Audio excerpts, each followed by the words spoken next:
É inacreditável como essa gente, essa cambada de políticos e deputados, que nós os elegemos para nos representar, para representar o povo brasileiro, como é que eles não nos representam?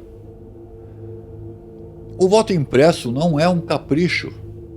É uma exigência do povo brasileiro. Está mais do que claro que isto é uma guerra. E que estamos em guerra, não é mesmo? Por favor, amigos, compartilhem e se inscrevam para juntos lutarmos. Sabe por quê? Porque você está sendo ignorado por essa cambada toda. Ou a gente ferroa junto, ou eles nos ferroam. Como de costume.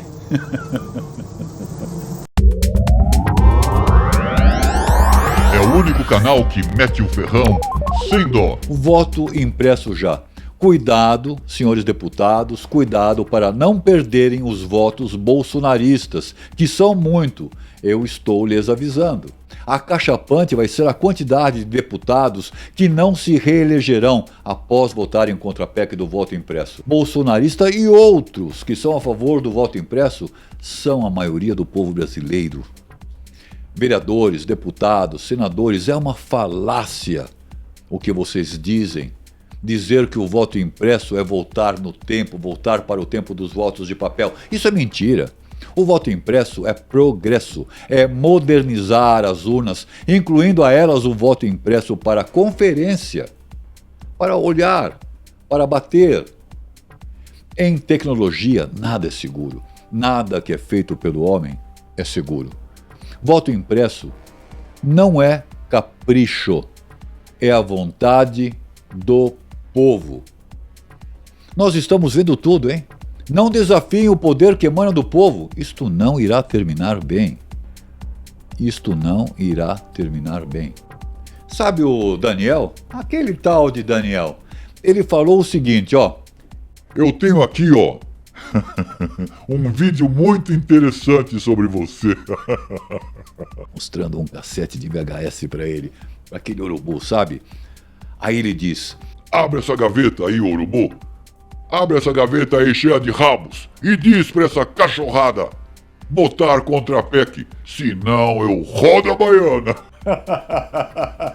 Disse o Daniel pro urubu. Será que essa historinha do Daniel e o urubu, será que é uma historinha de improviso? Será que é apenas uma ficção? Uma mera ficção? Ou uma realidade ímpar? Desde quando um ministro do Supremo, que também é presidente do Tribunal Superior Eleitoral, desde quando um ministro pode ligar para um parlamentar para pedir voto? Isso é ilegal, imoral, antiético. O Supremo não tem que fazer política. Tem que julgar, proteger a Constituição. Um ministro ir ao Congresso, ir aos parlamentares e apavorar os políticos, forçá-los, chantageá-los a votar contra a PEC do voto impresso, quando isto é a vontade do povo, e criar falácias, isto é desprezível. E, se não me engano, isso é inconstitucional. Outra coisa, esse energúmeno, junto com aquele advogado do PCC, o cabeça de ovo, querem indiciar o presidente. Esses palhaços querem incriminar o presidente por divulgar inquérito sigiloso? Vamos começar pela seguinte pergunta: sigiloso por quê? Porque esconderam e escondem de nós a verdade sobre o resultado da investigação diligenciada pela Polícia Federal? Olha, se no decorrer, durante o processo da investigação, fosse revelado essa investigação, a quem estão investigando, eu entenderia. E deve ser sigiloso a investigação. Mas o resultado das investigações, quando já obtido, é de interesse público e devem sim ser divulgados. Quando eu lavo a roupa suja, eu não corro pro banheiro. Juro que eu não sabia que tanque causa diarreia, principalmente nas gangues de esquerda. Por falar em esquerda, diarreia, tanque causa diarreia, cara, isso é demais. Por falar em esquerda, amigos, parem de chamar essa cambada de esquerda. Deixa eu te explicar. A esquerda, de verdade, eles são regidos por uma ideologia que nós sabemos que não dá certo e não deu certo em lugar nenhum. E ponto. Sim, mas uma ideologia. Ideologia que nós não concordamos.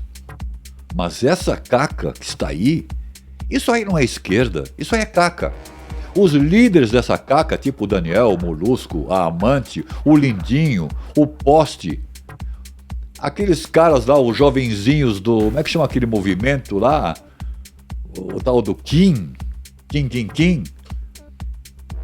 Eu sinto muito desapontá-los, mas eles não são de esquerda, não são de nada. O que eles são caca, são gangsters, gangues. São bandidos. Bandidos.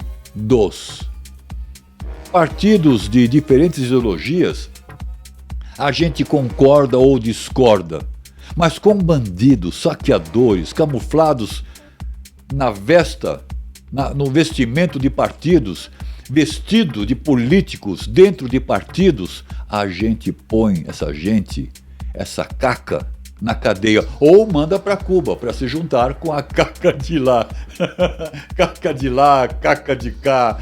Chega de caca.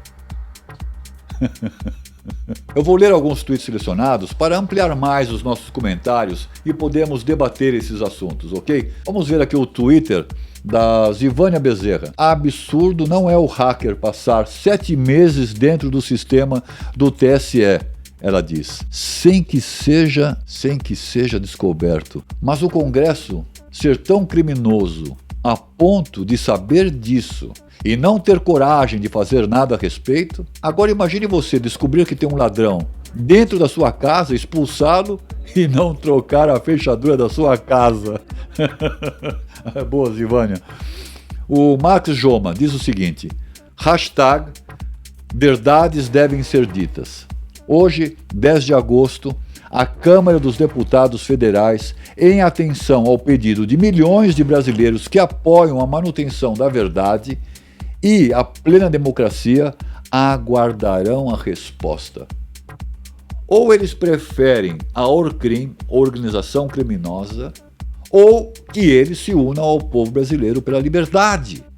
Mas eu completo esse Twitter dizendo o seguinte: se votaram contra nós, se eles votarem contra nós, contra a nossa PEC do voto impresso, também nós votaremos contra vossas excelentes cacas. Outro tweet da Zivânia. TSE rebate Bolsonaro e afirma que a invasão de hacker de 2018 não representou qualquer risco, diz o Barrento Lazarento. Alguém aí ainda confia em alguém que até ontem falou em rede nacional que as urnas são invioláveis? E só confessou que foram violadas porque o presidente esfregou na cara dele documentos do próprio TSE. Agora eu vou ler aqui um tweet do Bernardo Custer, livre. Ele fala sobre o Código Penal. Código Penal, Decreto-Lei 2.848, de 7 de setembro de 1940, artigo 305. Destruir, suprimir ou ocultar em benefício próprio ou de outrem, ou em prejuízo alheio, documento público ou particular verdadeiro que não podia dispor. Esse não podia dispor significa ocultar um documento público que não lhe pertence por ser de interesse público. Nós estamos falando aqui no Twitter do Custer, do Bernardo, nós estamos falando aqui em duas situações. Uma de ocultar documento público, pois os resultados das investigações, uma vez obtidos, são de interesse público, inclusive legais. E a segunda situação é a questão dos logs, essa é a pior de todas, que foram destruídos. Esses logs é a impressão digital, é as pegadas do hacker que entrou no sistema para saber como, por onde, o que aconteceu, quem era, quem não era. Mas isso foi apagado. Para estes crimes está previsto no Código Penal brasileiro pena de reclusão de 2 a 6 anos e multa, se o documento é público, como é, e reclusão de 1 a 5 anos e multa, se o documento é particular. Agora eu tenho uma pergunta. Esses ministros que estão envolvidos no TSE, no desaparecimento dos logs, na omissão dos resultados dessa investigação, que se calaram por todos esses anos, eu quero saber se eles devem ou não ser punidos. Ou esses ministros estão acima da lei, acima do Código Penal, acima do povo brasileiro, acima de tudo. Zangamos. É o único canal que mete o ferrão sem dó.